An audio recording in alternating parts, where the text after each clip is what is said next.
जय हिंद दोस्तों, वंदे मातरम। अगर आप लोग भारतीय राजनीति के बारे में थोड़ी बहुत भी रुचि रखते हो और आप फॉलो करते हो तो आपको पता चल ही गया होगा कि सलमान खुर्शीद ने एक किताब लिखी है जिस किताब के ऊपर काफ़ी विवाद मच रहा है। मतलब मध्य प्रदेश में तो उस किताब को बैन किए जाने तक की बातें सामने आ रही हैं कि उनके बैन किया जाएगा।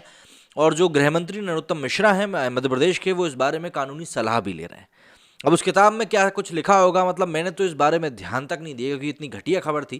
क्योंकि जो बातें सलमान साहब ने अपनी किताब में लिखी हैं वो बातें कहीं से कहीं तक भी लॉजिक नहीं दिखाती, बातें नहीं दिखाती हैं, कहीं ना कहीं वो सिर्फ और सिर्फ घटिया मानसिकता का एक प्रमाण देती हैं और कुछ भी नहीं। इसीलिए मैंने इस बारे में जिक्र भी नहीं किया, जबकि ये खबर 1 या 2 दिन से सोशल मीडिया के ऊपर काफ़ी ज़्यादा चल रही है। तो मैंने सोचा लेकिन कि इसके मतलब इस बारे में बात करने से कोई मतलब नहीं है। लेकिन पिछले कुछ समय से कांग्रेस में हम देख रहे हैं कि नेतृत्व की जो अपार कमी इस समय कांग्रेस देख रही है, उस कारण से उनकी जो पार्टी के जो आगे बढ़ने की जो एक मानसिकता है, जिस तरीके से वो जीतने की जो हम भूख कहते हैं ना कि होती है, वो भी कहीं ना कहीं गायब दिख रही है। अब ऐसे में ये भी सलमान खुर्शीद वाला जब मामला निकल कर सामने आया है तो कांग्रेस की आंतरिक कलह जो है वो एक बार फिर से सामने आ गई है। और किस तरीके से वहाँ के नेता आरोप प्रत्यारोप की बातें कर रहे हैं, और वरिष्ठ नेताओं की बात कर रहा हूँ मैं, ऐसा नहीं क्योंकि आज का जवान लौंडे की मैं बात कर रहा हूँ। मैं यहाँ बात कर रहा हूँ वरिष्ठ नेताओं की, जो कि आपस में एक दूसरे के ऊपर बयानबाजी कर रहे हैं। और वो दिखाता है कि कांग्रेस पार्टी अपने आप में कितनी मजबूत पार्टी अब बची हुई है। दरअसल ये एकमात्र ऐसी पार्टी है भाजपा के अलावा जो कि पूरे के पूरे देश में फैली हुई है, लेकिन उसके बाद भी सिर्फ और सिर्फ अच्छी लीडरशिप ना होने के कारण, अच्छा विजन ना होने के कारण, एक मिशन ना होने के कारण कहीं ना कहीं ये पार्टी पिछड़ती जा रही है। और सलमान खुर्शीद का ये मामला अपने आप में इसी बात को प्रूव भी करता है।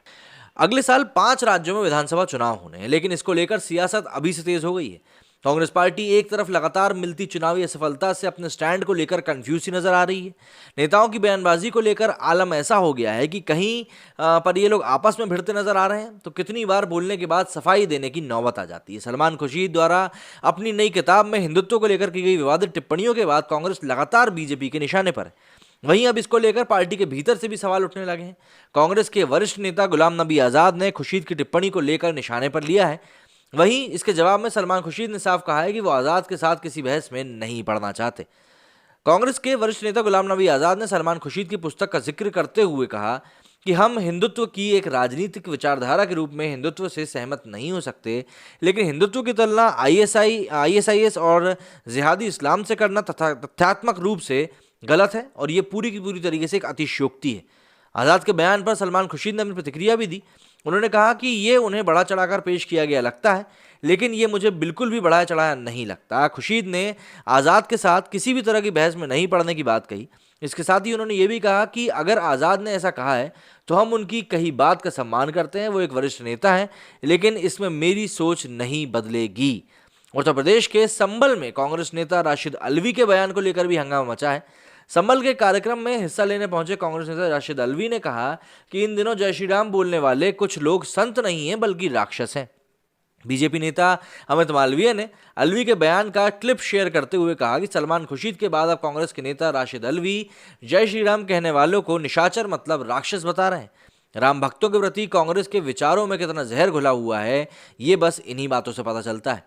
दरअसल एक कार्यक्रम में अल्वी ने कहा था कि हम भी चाहते हैं कि इस देश में राम राज्य होना चाहिए, लेकिन जिस राज्य में बकरी और शेर एक घाट पर पानी पीते हों वहां नफरत आखिर कैसे हो सकती है।